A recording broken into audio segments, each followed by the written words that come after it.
Charisma, uniqueness, nerve at talent ang pinatunayan ng 18 kalahok na miyembro ng lesbian, gay, bisexual, transgender, queer, intersex, and asexual o LGBTQIA+ community sa ginanap na drag queen show competition nitong gabi ng Sabado, ika-23 ng Hunyo sa Padarafunan Trade Fair, Mamba Gymnasium, Tuguegarao City. Ito ay inorganisa ng Tuguegarao United for Gender and Universal Equality o TUGE at Junior Chamber International o JCI, Tuguegarao Ibanag sa tulong ng Pamahalang Panlalawigan ng Cagayan, City Government of Tuguegarao, Future 3500 at Rainbow Pride Association sa pagpapatuloy ng selebrasyon ng Pride Month at ika-441st Agaw-nak Cagayan. Ibinida ng mga kalahok ang kanilang nagagandahan at makukulay na kasautan sa unang round ng kompetisyon kung saan hindi nagpakabog at nagpakitang gilas ang bawat kandidata. Sa pagpapatuloy nito, ipinakita ng mga kalahok ang kanilang talento at galing sa paggaya ng pagkanta sa Lip Sync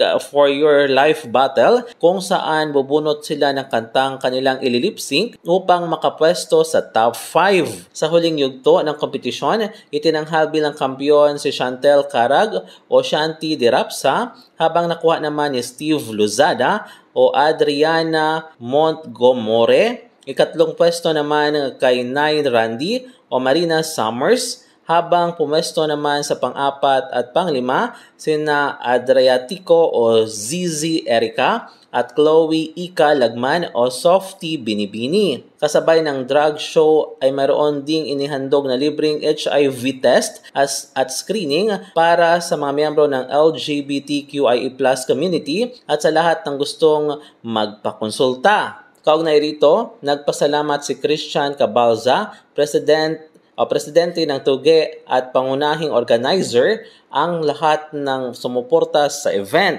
Bilang kinatawan ni Governor Manuel Mamba at chairperson ng Agaw-nak Cagayan 2024 Steering Committee, hinikayat ni Atty. Mabel Villarica Mamba na patuloy na suportahan ang mga aktibidad ng lalawigan na nakatuon sa gender equality at diversity. Kasama rin sa naturang aktibidad sina JCI Regional Vice President John Escobar, Provincial Health Officer Rebecca Batung, Provincial Agriculturist Engineer Perlita Mabasa, Provincial Social Welfare and Development Head Officer Helen Donato at iba pang empleyado at miyembro ng PGC at JCI Tuguegarao. Mula dito sa Cagayan, MJ de la Cruz para sa Radyo Alternatibo, Balita Nationwide.